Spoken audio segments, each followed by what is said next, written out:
in Daniel chapter 2 and trying to finish up chapter 2 and get into chapter 3. But we've spent quite a bit of time looking at this dream, this image that Nebuchadnezzar saw in his dream or nightmare, whatever you want to call it. And it really provides kind of an outline for the rest of the book as far as what we're going to see, this glimpse that God gives Nebuchadnezzar and in turn gives Daniel, really, into what's going to be coming in the next few centuries as far as the history of the world is concerned and his preparation for the coming of Christ and the establishment of this fifth kingdom, this spiritual kingdom that will never be destroyed. And we spent quite a bit of time last week looking at various verses in both the Old and New Testaments that talk about this kingdom and the fact that we were able to narrow down its establishment, of course, not only during the time of the Roman kings, but certainly in the first century. And of course, it was established on the day of Pentecost in about 30 A.D. And again, it's without hands, so it's not man-made, and it will survive and destroy all of these earthly, physical kingdoms and will stand forever. And that's the kingdom of which, of course, we're privileged to be a part because as we go into the New Testament, we notice that the kingdom, the church, those terms are used interchangeably, the family of God, the body. But we looked at several things in the Old Testament, Isaiah 2, Daniel 2, Joel 2, Micah 4, all of these pinpointing the time that this kingdom would come on the scene. And so, as we left last week, we asked the question, why did God wait until the rise of the Roman Empire to establish this kingdom? Since we know that the church was in His mind from eternity. And I know some people like to quibble and talk about, well, that just means from the time that man fell, the time the earth was established. The problem with that, of course, is as we discussed a couple of years ago in our study of the nature of God, God is complete and perfect in all His attributes. There's nothing He doesn't know or has never known. He doesn't learn anything. You don't surprise Him with anything. He doesn't find out things. He's always known things. And that's difficult for time-bound beings for us to understand since we're not eternal. But anything that can be known or ever will be known, He always knew. It's very difficult for us to grasp, but I can't explain it any other way. And the fact that God says, I am, in the present tense, He's always in the present. There's no past, present, or future with Him because He's not time-bound. He's always in the present. So when you talk about prophecy and God prophesying or giving prophecy for people, for us to see something in the future, it's not really the future for Him. All the same to Him. He sees it all at the same time. And that's very difficult to understand. But the church was always in His mind. And so why now? Why the Roman Empire? Why the first century? For His Son to be born and live and teach and die and be resurrected. Why then? And we looked at several passages as we ended last week. Mark chapter 1, 14 and 15, Romans 5, 6, Galatians 4, 1 Timothy 2, and Titus 1, 3. We looked at all those passages, and they use, depending on which translation you use, they use terminology like the time is fulfilled, in due time, at the right time, in due season, when the fullness of time was come, at the proper time, in its own time. I think you get the point that when these things happened, they happened exactly at the time God wanted them to happen. And so what we want to do is look real quick at what did these four empires contribute to those phrases. The fullness of time, in due time, at the proper time, at the right time. Why was it the right time? What did these four empires contribute for the establishment of the fifth? So number one, the Babylonians, of course, took the Jews into captivity, and there were two things that came out of that. What was one of the purposes for the Babylonians? I mean, what was the immediate reason the Jews were taken into captivity by the Babylonians, by Nebuchadnezzar? Why did God give the Jews into Nebuchadnezzar's hand? Yeah, because of their sin, their idolatry.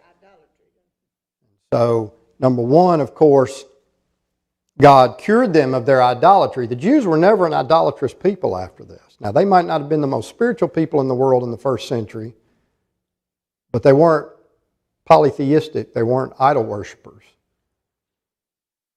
Number two, of course, what we want to remember about the Babylonian captivity is when the Jews found themselves without a temple, and the temple, in fact, had been destroyed by Nebuchadnezzar, they needed a proxy. They needed a spiritual epicenter, a cultural rallying point, if you will, and that in turn became what? The synagogue. Synagogue worship began during the Babylonian captivity, a place to fill that void that the temple had provided, for them to study the law and to preserve their heritage in these nations in which they had been scattered. Typically, these synagogues were oriented in the direction of Jerusalem. And of course, by the time of the Roman Empire, they were diffused all across the known world. And we read over and over again in the first century about Paul's use of the synagogue to do what? Yeah, to disseminate the gospel. The first thing he did when he went into a new city was to take the gospel to the Jews first in the synagogue, because he knew that's where they would be gathered. And these were people that were already familiar with the God of heaven. They weren't pagans, they weren't Gentiles. And so it was used extensively to spread the gospel in the first century, to evangelize the Jews. And I think you also need to look, and we're not going to go into a lot of detail, but you also need to look at the setup of the synagogue and its worship. And it's interesting that a synagogue was ruled by what? You know what the authoritative setup of the synagogue was? I think you had to have at least 10 Jewish males to form a synagogue. But the synagogues were ruled by a group of men called elders. And did you know the synagogue had every act of worship that the New Testament church had except one?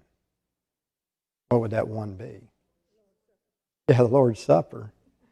They had a cappella singing, reading and studying of the Scriptures, prayer, they gave of their means. So when the first century church began to worship, there was already a pattern for those Jewish Christians, with the exception of the communion. The Medes and Persians, of course, did what, as far as the fullness of time is concerned? A couple of things. What's number one? If the Babylonians took the Jews into captivity to purge them of their idolatry, well, what did the Medes and Persians do? What's the opposite of taking them into captivity? They sent them home. I mean, Christ couldn't be born in Babylon now. He can't be born in Ur of the Chaldees or anywhere else in Mesopotamia, right? I mean, the prophecies are that He's to be born where? Bethlehem. Bethlehem, according to Micah. And so they had to go home at some point. So there's number one. The Medes and Persians sent them home. And not only did they send them home, but the Medes and Persians were very tolerant religiously. I mean, if you look at the Cyrus cylinder, Cyrus not only told the Jews to go home and worship the God of heaven and so forth, and give them the means to do so, but he basically told all peoples to go home and practice your own, whatever your normal culture and religion was. So tolerance religiously allowed them to go back and rebuild the temple and worship as they did before. And of course, the Medes and Persians developed the concept of the rule of law. Before then, Nebuchadnezzar, And we've seen Nebuchadnezzar already. I mean, he can get pretty angry in a hurry. And whatever flies out of his mouth is the law. At that moment, not so under the Medes and Persians. They constrained the actions of the emperor or the king. And this was, of course, incorporated into Roman law. So much so that actually Christians, like Paul, at times, used Roman law for their own protection. I mean, when he was captured in Jerusalem, in the temple, by Claudius Lysias, the chief captain, they were getting ready to whip him, scourge him, and he said what? Hey, wait a minute. I'm a Roman citizen. You can't do this without, a trial and a guilty verdict. I've got rights, basically. We like to hear that in America, right? I got rights. Well, Paul said, I got rights as a Roman citizen. And the chief captain said, well, with a great sum of money I bought this, right? And Paul said, well, I was freeborn. I was born a Roman citizen. And not only that, when he was in Philippi, he didn't use that on the beginning. You remember they were beaten and thrown into the stocks, into the prison, and then the earthquake and all of that, and the Philippian jailer's conversion. Well, the next day, the ruler sent to let him go, and what did Paul say? Now, why did he wait till the next day? What was his point? What did he say to these guys? He said, no, you let them come get us out. That's what he told the jailer. Jailer come and said, well, they said you can go. No, we're not going anywhere. They beat us, uncondemned, being Romans. You let them come get us out. That scared those guys. Why did Paul do that? Well, what was the fear for? Why did Paul want to put the fear in these guys before he left town? That was to protect who? That was for whose benefit? Yeah, absolutely. The people he had just converted. Lydia and her household, the Philippian jailer. I mean, you were going to have a growing church there in Philippi. And in fact, you ended up with a very strong church in Philippi when you read the book of Philippians, one that he loved dearly. And so by doing that on his way out of town, it basically told the magistrates of Philippi, you need to be careful before you start trampling on these people's rights. Well, we know what the Greeks did, the Hellenistic period. What did they give us? Much like today, English has been termed a universal language.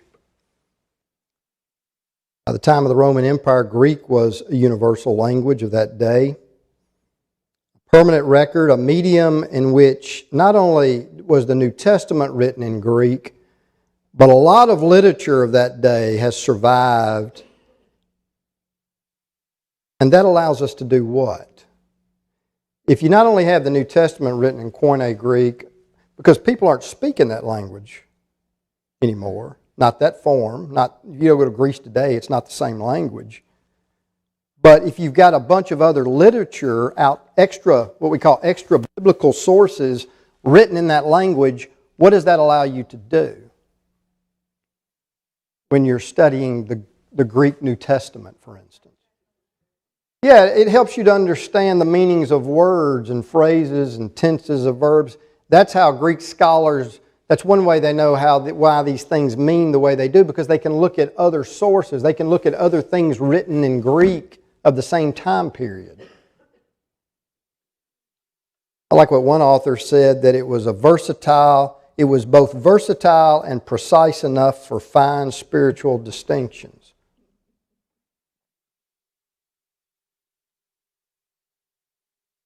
And also by that time, of course, the Old Testament had been translated into Greek from Hebrew.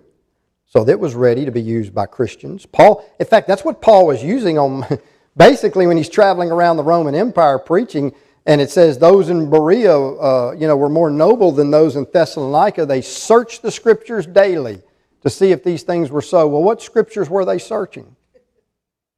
The Old Testament. And more than likely a Greek copy a copy of the Old Testament written in the Greek language. Those people in Berea probably weren't speaking Hebrew.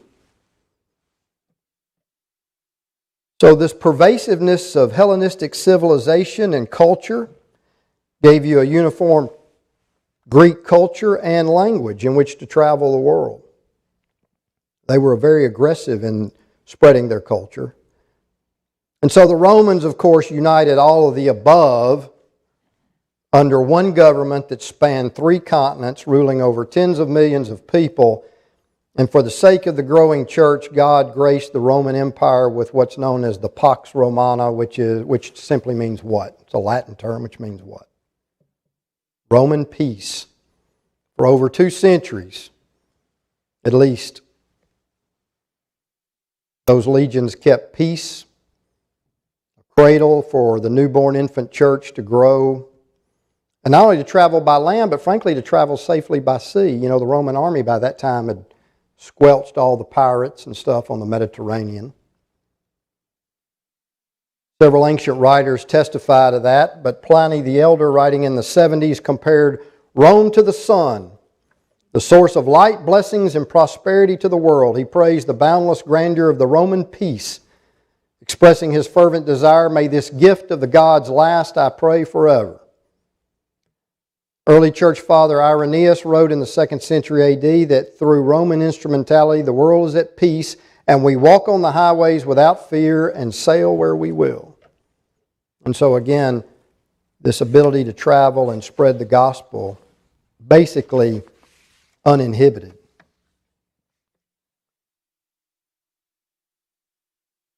In Mark chapter 4, Jesus described the coming kingdom to a mustard seed, right? Smallest of seeds. That's not to be taken literally. That's comparatively speaking to that area of the world. But it would grow into a large tree in which birds could nest in and so forth. Jesus then said his apostles would be his witnesses where? In Jerusalem, Judea, Samaria, and to the end of the earth.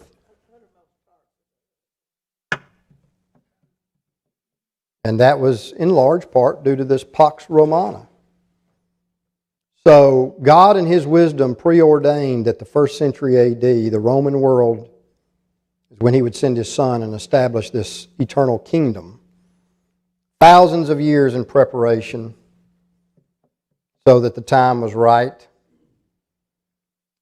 And the interesting thing about Daniel is the additional visions that we're going to see in this book in the remaining chapters are concerned with either one or more of these 5 kingdoms, either the 4 physical ones or the spiritual and eternal one.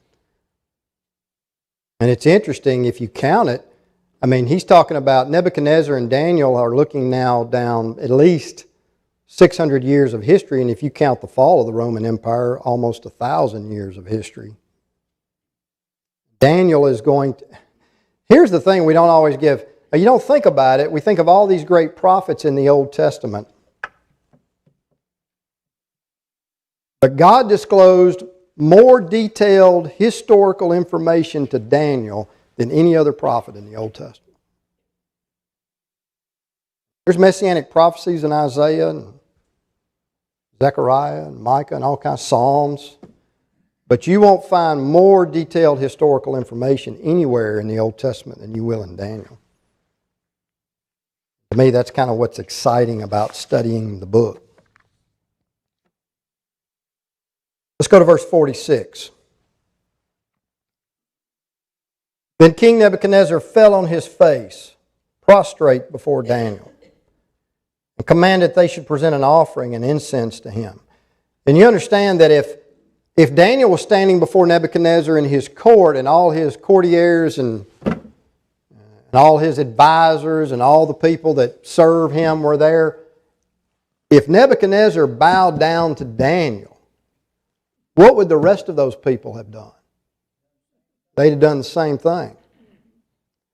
So you get the scene. God's prophet standing there, and the most powerful man in the world, and everybody around him bows down to him, giving him respect. Nebuchadnezzar knew that there was something special here. The king answered Daniel and said, "Truly your God is the God of gods, the Lord of lords, and a revealer of secrets, since you could reveal the secret."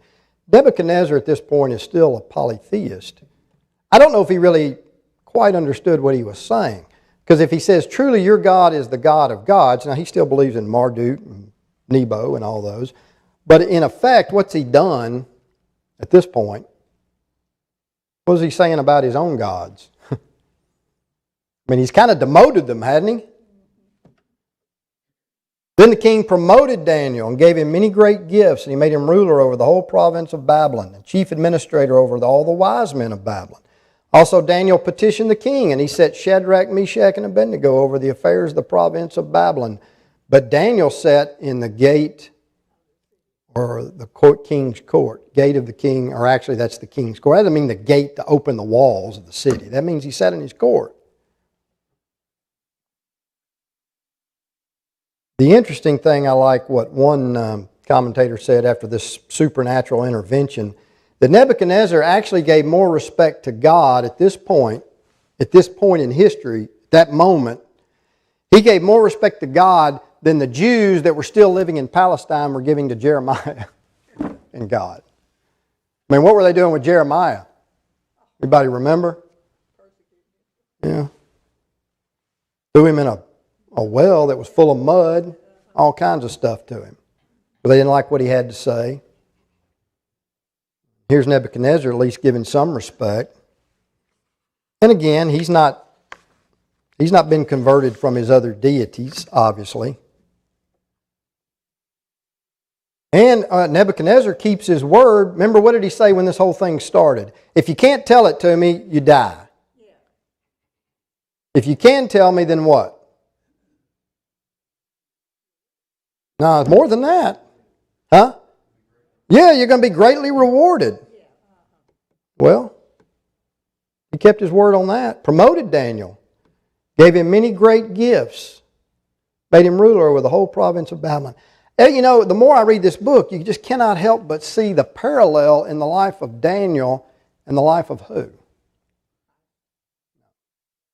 Joseph. I mean, same thing. Dreams. Joseph is a prisoner. In fact, he's in jail. He's brought before Pharaoh, tells him his dreams, gives the interpretation. What does Pharaoh do? Not a trick question. Makes him second in all of Egypt. I mean, look at the parallels. And both of them, of course, attained political power thanks to the providence of God in order to preserve what? What were they doing? What was both? Yeah, absolutely. Preserving the lineage of Abraham and the people of Israel. You know that placing Daniel in such a position obviously was good for Nebuchadnezzar. I mean, here's a smart guy. He's got a little energy and intelligence. It helps him, but it's bound to help the attitude of the monarchs toward the people of God. Whether Daniel was before Nebuchadnezzar or he was before Persian monarchs, having him that close in the court is bound to affect these people's attitude toward God's people. And Daniel's a good friend. He doesn't forget his friends who've also stood up for God. And so they're appointed to, actually they're more like provincial rulers. They go out, they answer to Daniel. He stays in the city, oversees the wise men. So here's Jeremiah and Ezekiel providing assurances to God's people. Things are going to be okay if you'll have faith and trust. And God's using Daniel to carry out those things. He wasn't going to eliminate Israel completely. He was judging them, but He's preparing a place. Daniel has frankly gone on ahead to prepare a place for God's people because they're all coming there in just a few years. I mean, they're coming. And there's Daniel gone on ahead. Who went on ahead before his people in Egypt? Joseph told his brothers, he said, look, You meant it to me for evil, but God meant it for good, to preserve life. Basically, God put me through all this and sent me on ahead so that you and your families could be saved and wouldn't die in that famine. And God's doing the same thing with Daniel, preparing a place for His people there in Babylon. And that certainly would have influenced Nebuchadnezzar's and any other ruler's attitudes toward them. Between chapter 2 and chapter 3, Nebuchadnezzar sends his armies against Judah for a second time and sieges and undertakes a siege, and King Jehoiachin surrenders in March of 597 BC. This is the second carrying away. Daniel in 605, this one in 597, the last one in 586. Apparently, from what we see from the Scriptures, the city was not really suffered no significant damage. The king surrendered. The Babylonians deported 10,000 Jews along with all the treasures of the house of the Lord and the treasures of the king's house, according to 2 Kings 24, 11 through 14. You can't help but wonder if Daniel's influence didn't have something to do with the way Nebuchadnezzar handled that. Because frankly, Nebuchadnezzar, as the most powerful man in the world, who was a little upset with them at that time, would have done what? He could have killed them all and leveled the city in 597. But he didn't. He took a softer approach. He could have set up a Babylonian ruler over Jerusalem, installed military garrisons, right? But instead he appoints to king a man who has a legitimate claim to the throne of David. And so I have no doubt that Daniel's presence, Hananiah, Mishael, and Azariah's presence in Nebuchadnezzar's court had something to do with his attitude. You need to keep this in mind too, and this is kind of an interesting aside as Nebuchadnezzar conquers the city. But ancient peoples believed that gods and spirits were connected with particular plots of land and particular types of terrain, right? You got gods of the mountains, gods of the rivers, gods of the trees, gods of the plains.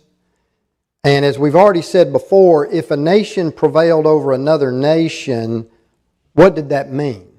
What was going on behind the scenes? If I besieged your city and took it, then what? My God was stronger than your God. I mean, that's what's going on behind the scenes. My God's whipping your God. And there's several places we see that in the Scriptures. In fact, if you go into the first one that really comes to my mind is 1 Kings 20. And Nebuchadnezzar had this same concept.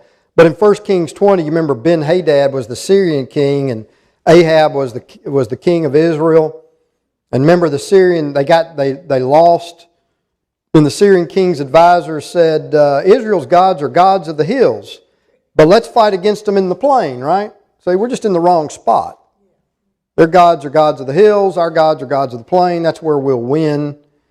2 Kings 17, the Assyrians are besieging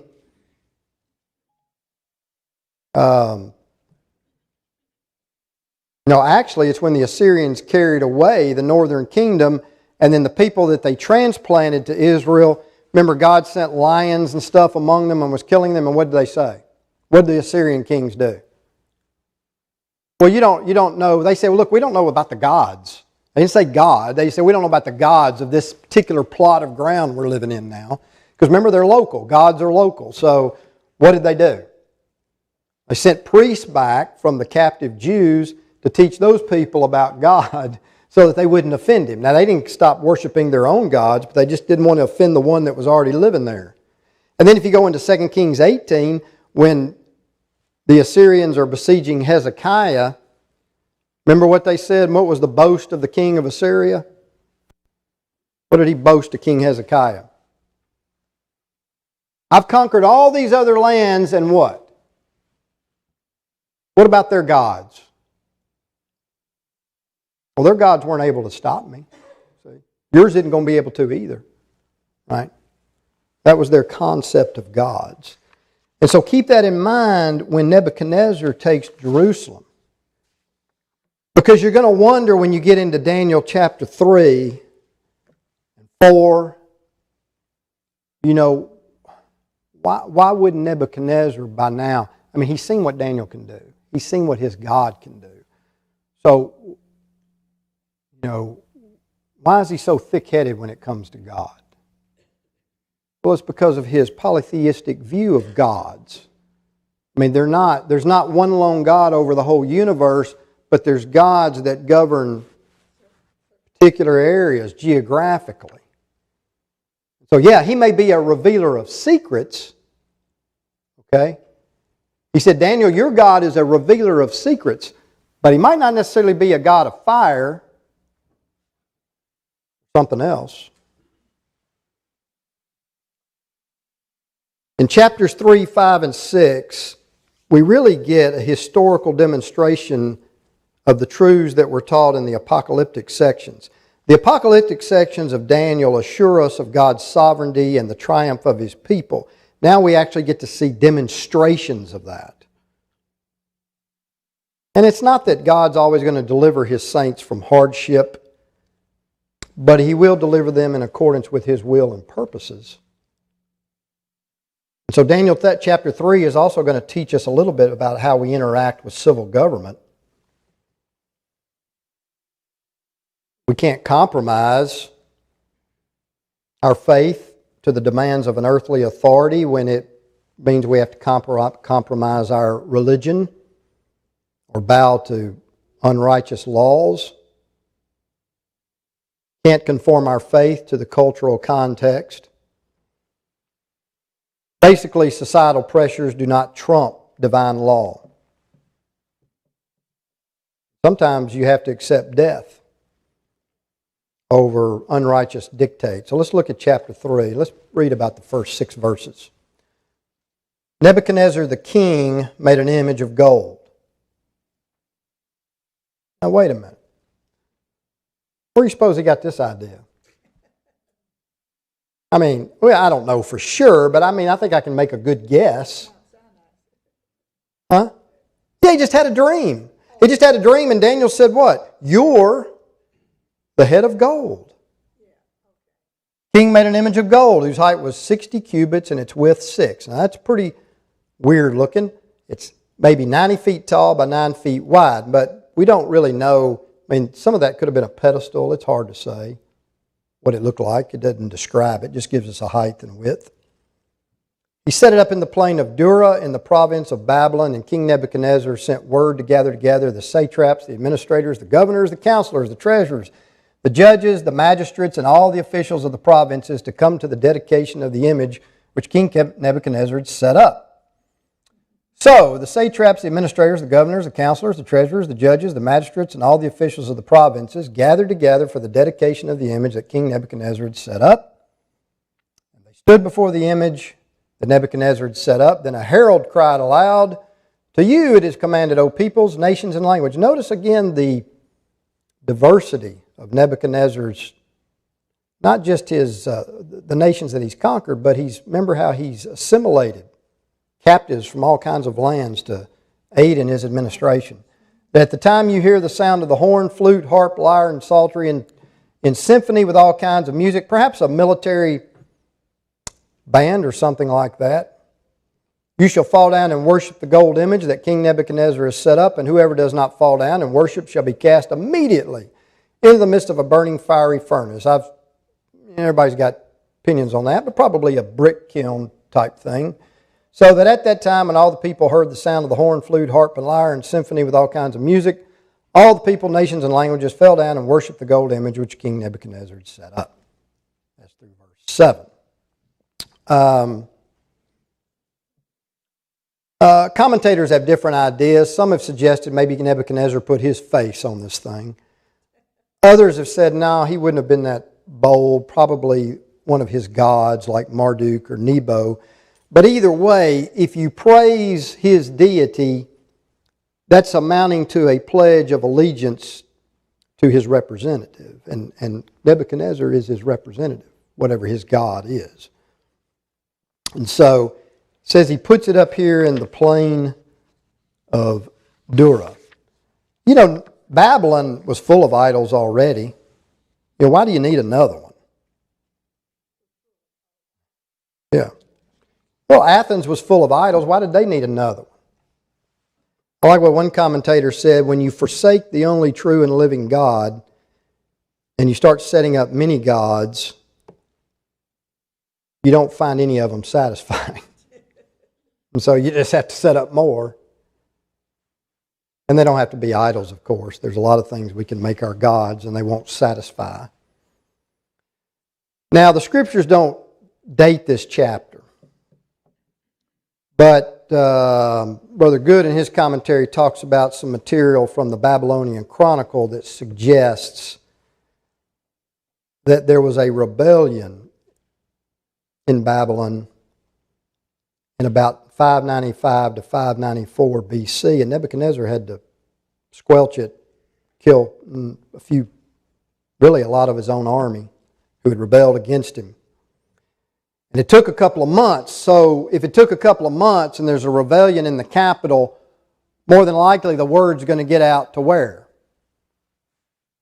All your other provinces, right? And you can't have them thinking they can rebel. So, in feeling a need to reassert his power, it's possible that that's what motivated this particular move on his part. And this would have been about 10 years later.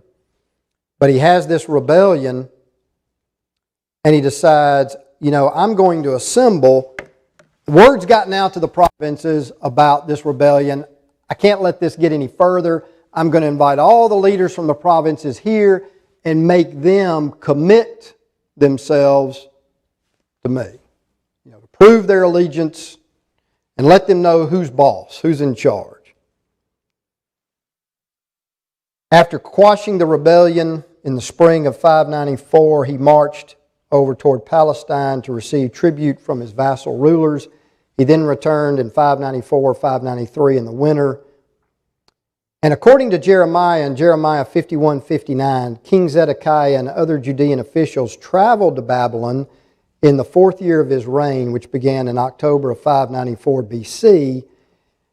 And so there's some speculation there that the reason that Zedekiah and those Judean rulers traveled to Babylon was for what? Perhaps this dedication. So, again, that would put these events more than a decade after Daniel and his companions had been in Babylon. So by then, they're not teenagers anymore. They're in their mid-20s probably, or late 20s. Nobody knows where the plain of Dura is. 2 speculations on that. The Babylonian word for wall is dur, D-U-R. You add an Aramaic article to it. It could just be that it's the plain of the wall, meaning he just built this thing right outside the wall. That's possible. Others believe it refers to an area called Tulel Dura, Tales of Dura, which is about 16 miles south of Babylon, and that's possible. Doesn't matter. Anyway, he requires the Babylonian bureaucracy to journey there, to assemble, to dedicate this image in the wake of this rebellion. Look, it's possible he could have saved some of the insurgents to do what to them in front of everybody? I don't know. Maybe execute them after everybody got there. And say, look, here's what happens to people that rebel. But again, we got the herald telling everybody what to do, this diverse, multilingual administration. Just like Daniel and his companions were drafted into service, others from other countries would have too. And there's Nebuchadnezzar watching out over this assembly to make sure everybody's allegiance is there. You know, death by fire was not uncommon during that time. We don't burn people anymore, but in Genesis 38:24, Judah commanded that his daughter-in-law be what? Burned for committing adultery. Leviticus 20 verse 14 specified the death penalty by fire for the man who married a woman and her mother. All three were to be burned. Leviticus 21:9, God mandated the execution by fire of any daughter of the Levitical priest found guilty of fornication. Joshua 7, Achan was of course stoned and then burned. Nebuchadnezzar had Ahab, one of King Zedekiah's evil sons. It says, according to Jeremiah 29:22, you got to love this phrase, roasted in the fire.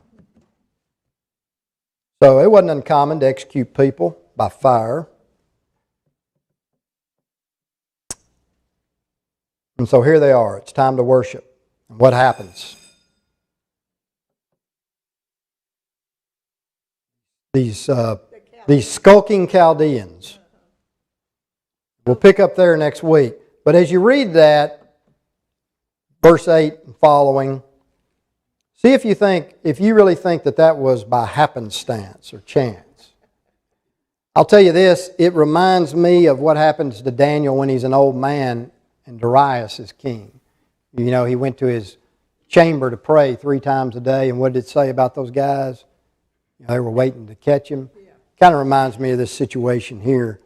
I suspect the Chaldeans were not too happy that Daniel had been promoted as their chief, this Jew and his friends. So we'll pick up there next week.